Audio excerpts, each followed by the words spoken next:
Hello, my name is Marilee. I'm a veterinary technician at DoveLewis Emergency Animal Hospital in Portland. In an emergency animal hospital, we never know what's going to walk through the door next, but we do know that the key to a successful outcome is proper planning beforehand. Developing a disaster preparation plan for your animals can be overwhelming, but if you break the plan down into small, manageable steps, you should be able to achieve your goal. And you will find that you may already have some of these things ready to go.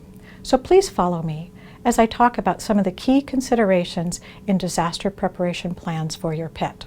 First and foremost, you want to make sure that you have readable identification and contact information on your pet at all times.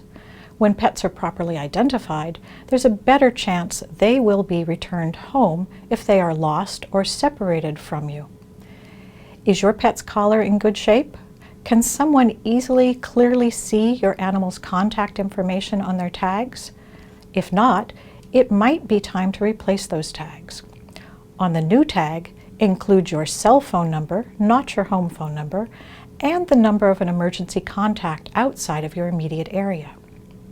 While we're thinking about identification, consider having your pet microchipped as a more permanent ID. These days, no matter what type of chip your pet has, you can usually get it registered in one of the national databases for a small fee. It breaks a rescue worker's heart to find a microchip on a lost animal and then learn that the registration information points to a long ago disconnected phone number. Keep your microchip registration information up to date. And as long as you're updating your contact information, make sure to take advantage of the 2 alternative emergency contacts that can be listed for most chips. Just as we did with the tags, list someone outside of your immediate area. Do remember to let your alternative contacts know they are listed, how they should act, and how to reach you. Keep a photo of your pet and yourself together in your wallet. The photo will establish ownership if collars and tags are misplaced or a microchip reader is unavailable. On the back of the photo, list rabies tag numbers, microchip numbers, and any specific identifying marks about your pet. And there you go. You have one critical step completed in preparing your disaster plan. For your pet, an emergency can be much more localized than an area-wide natural disaster like an earthquake or a flood.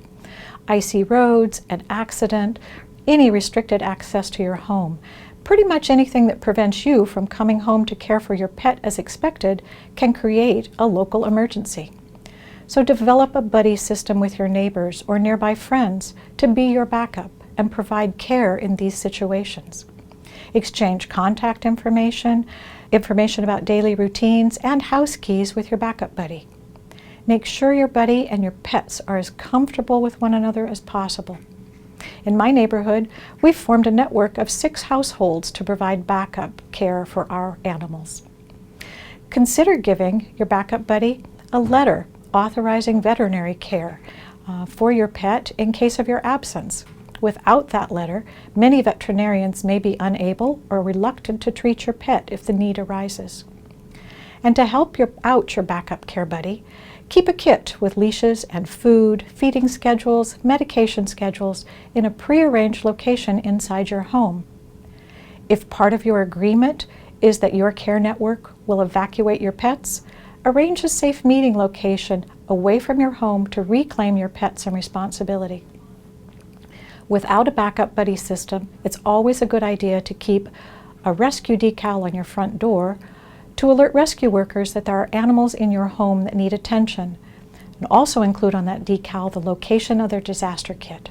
And now you have the second step of disaster planning in place, a backup plan in case you are not home when disaster strikes.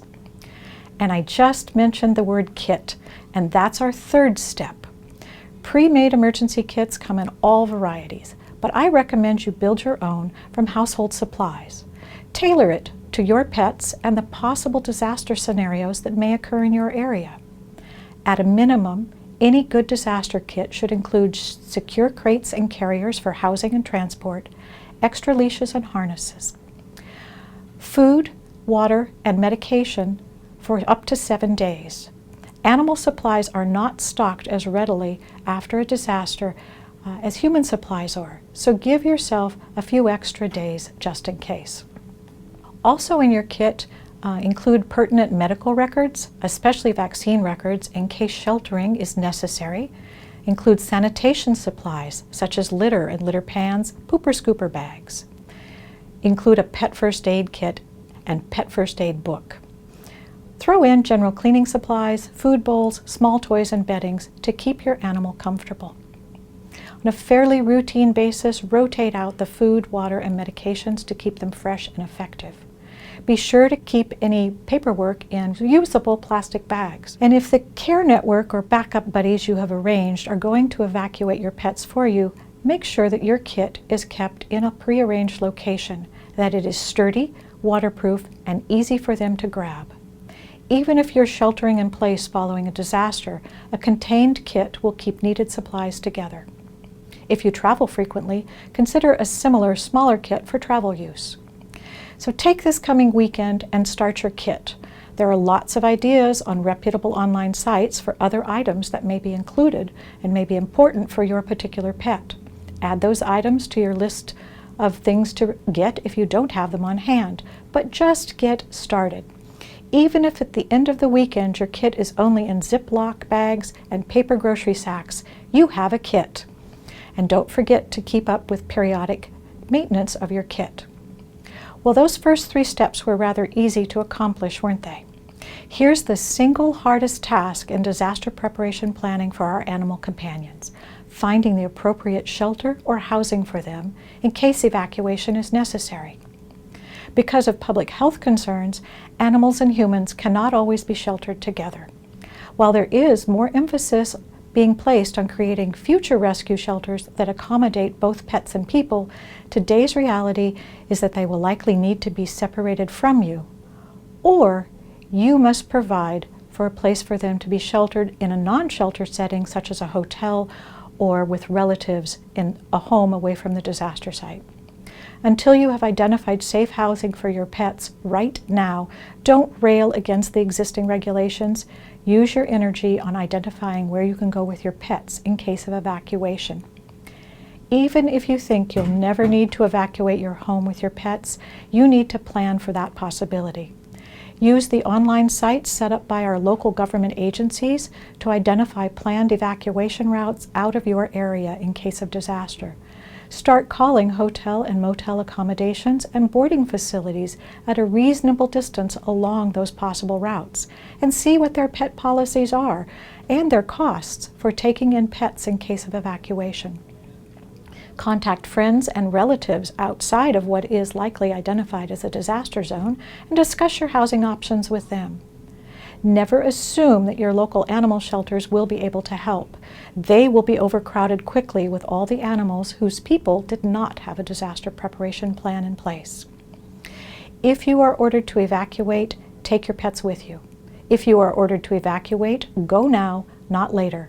It's much better to make an unnecessary trip than to find the accommodations that you tried to arrange are full when you arrive.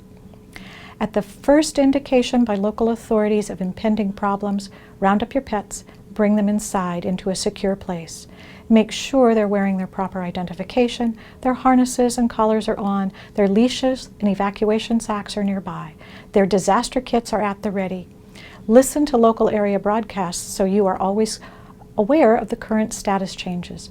Your animal's safety depends on you making informed decisions for their care. And there you have the basic structure of a disaster preparation plan for your companion animals. What were those key steps again? Keeping your pets appropriately identified with contact information, developing a backup buddy network in case you cannot be with their pets when disaster strikes, putting together a disaster kit specifically for your pets, and providing safe transportation to a safe location. For more detailed information on disaster planning for your pets, please visit the DoveLewis Animal Disaster Planning website at www.dovelewis.org. Remain calm. You have a plan, your pets have a plan. Follow it and you will be safe.